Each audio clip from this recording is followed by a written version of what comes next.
Hey everyone, and welcome back to the channel. This is Rich, and I'm making another video today about XRP. I hope everyone is having a great day, no matter where they are in the world.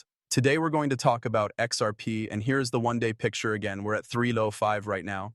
As of this morning, XRP has stayed above $3. As I said, the 7-day chart shows higher lows. These are the first two.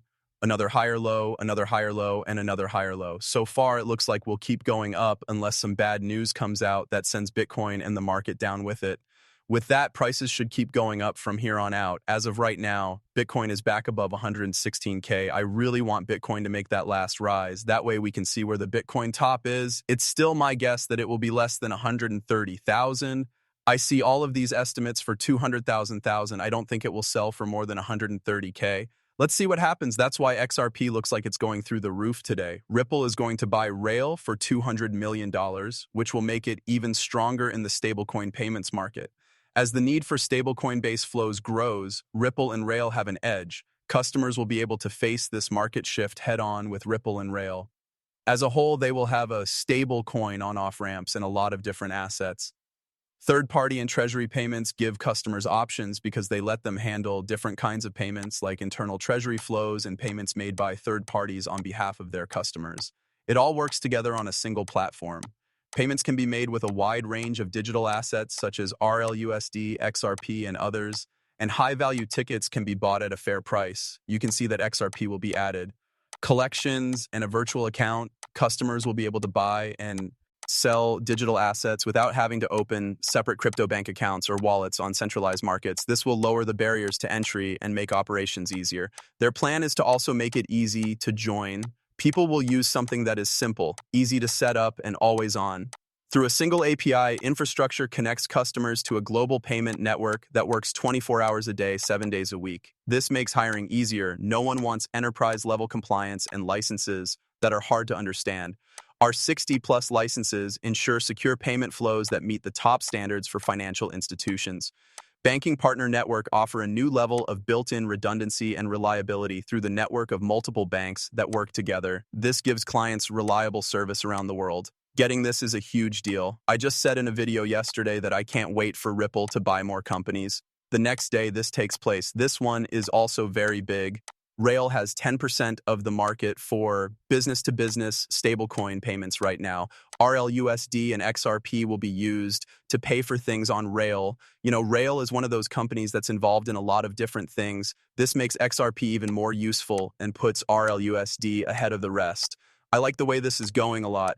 Fedwire, ACH, Swift, SEPA, FPS, and even crypto are all supported 24 hours a day, 7 days a week by Rails. Ripple just connected to global rails. That's really how big this is. You can see crypto 24 hours a day, 7 days a week. Here are the payment dates. For Fedwire, it's the same day during business hours in the US, which are before 3 p.m. I also think that Fedwire will extend the times over time. ACH, the same day or the next day during business hours in the US. Swift 1 to 4 days during business hours in the US. Swift is just already old. Swift isn't even trying to keep up with the rest of the pack, so they'll fall behind. Europe, every day, 7 days a week. That's SEPA instant, SEPA CT same day or the next day during BU. We're almost there with real-time payments. From now on, everything will happen in real time. Sure, payments made the same day are great, but payments made in real time are even better. What will really make that possible is for them to use XRP even more. This is from Chad Steingraber.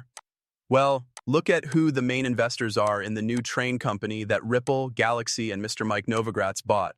Novogratz does in fact hold XRP. These people have also put a lot of money into Ripple. What's more, you can see them in major news outlets criticizing XRP and Ripple, pushing the story about Ethereum and Bitcoin as hard as they can because they don't want you to buy XRP.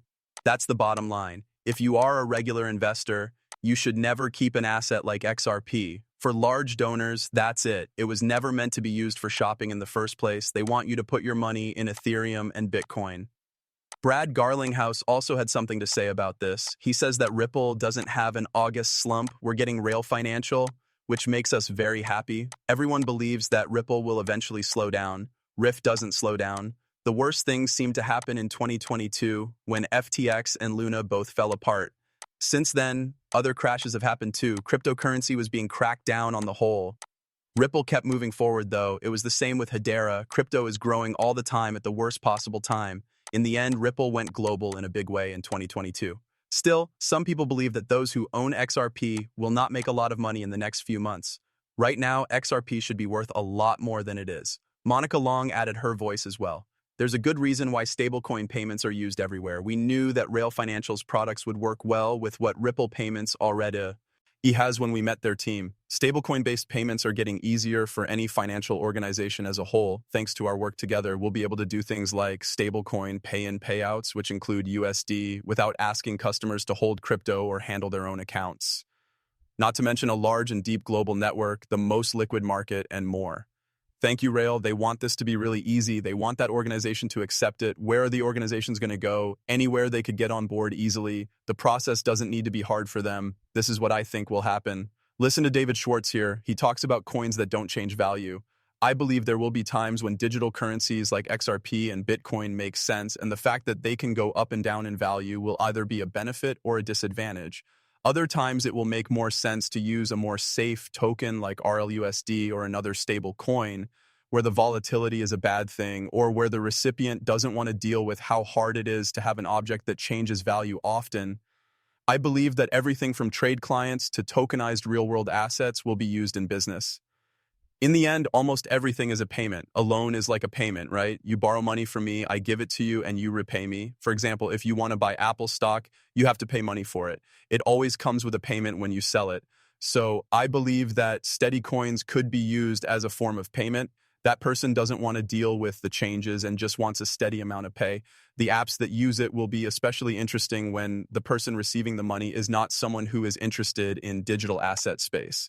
Like you're getting food, the boss of your grocery store might be interested in digital assets, but most likely they just want to see money. This means that the receivers don't have to deal with any complexity. How helpful will it be to look inside the machines and see? So if you use a digital asset as collateral, you need to put up a lot more than what the loan is worth. For example, if you use XRP as collateral, it might be worth a lot more tomorrow. Most likely won't, but it might. And the person who accepts the security probably doesn't want to take that risk if you're using it as collateral. It feels a little strange to use digital goods as collateral. Yeah, if you have a lot of it and it's a tax saver, we're not going to build the new financial system around making tax breaks for people with a lot of digital assets, though, are we? There are more stable things you can use as security. From Ripple's point of view, one of the interesting things is that they have a lot of security when they buy brokerages like Hit and Road. So we're looking at very efficient ways to use stable coins like RLUSD as security. These coins are easier to move around, have more value, and so on. From what he says, it sounds like steady coins will work everywhere.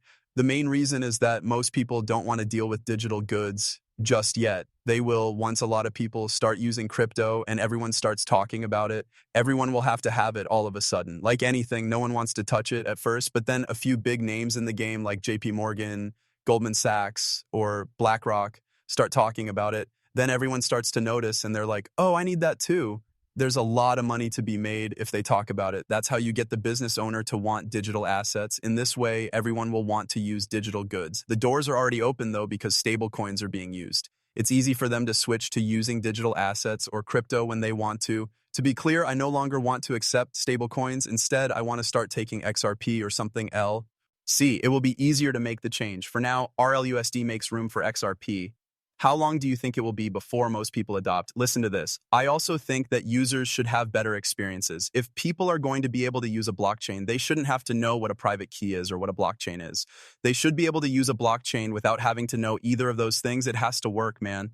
I believe we are very close. I believe that we are only a few months away from turning some of those corners towards true mass adoption and giving regular people the banking services they are now looking for.